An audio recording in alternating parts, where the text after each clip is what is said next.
Well, a South Georgia puppy care and adoption facility is shutting down for 2 weeks after they made the difficult decision to euthanize 3 puppies for having parvovirus.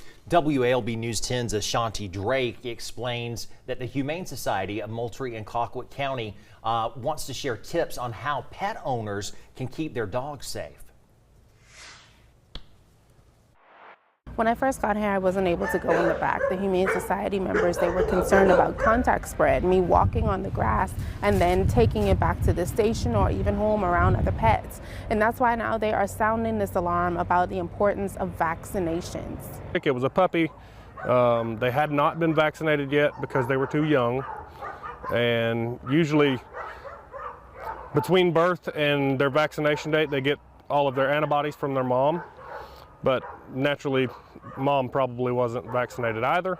The Humane Society isn't sure whether the dog contacted the virus. Parvovirus can survive on surfaces for months and spread through kennels, clothing, shoes, and even the ground outside. And even a small amount of fecal matter on your shoes or on your clothes or on your hands at all can spread the virus to another dog. Any dog that sniffs your shoes after you've walked in it can then contract it if they're not vaccinated properly. And that's why the shelter says closing was the only safe choice. Staff are now working around the clock, scrubbing every inch of the building from floors to outdoor runs. The pen that the puppies were in is going to be the last one that's cleaned, and it's going to get cleaned for 2 weeks.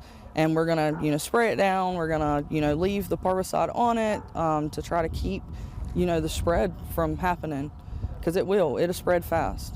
The pen had 8 puppies in it, 3 of which tested positive and were euthanized this week because the treatment costs are too high for the shelter to take on. The euthanasias especially, it hurts. It really does, because you get close to these animals. It's like the animals at home. If you was to have to take your dog to the vet to have it euthanized, it would hurt, and it hurts here. The closure comes at a time when the shelter typically sees an increase in holiday adoptions, making the shutdown even more challenging. Most everybody is wanting to get a, cute, cuddly little friend to take home with them, for the holidays. And right now, with us being, shut down, we can't do any kind of adoptions. The Humane Society is watching the remaining dogs closely for symptoms, and they're also hosting a free parvo vaccination clinic for pet owners on December 13th. The shelter plans to reopen on December 26th. I'm Ashanti Drake for WALB, your hometown resource.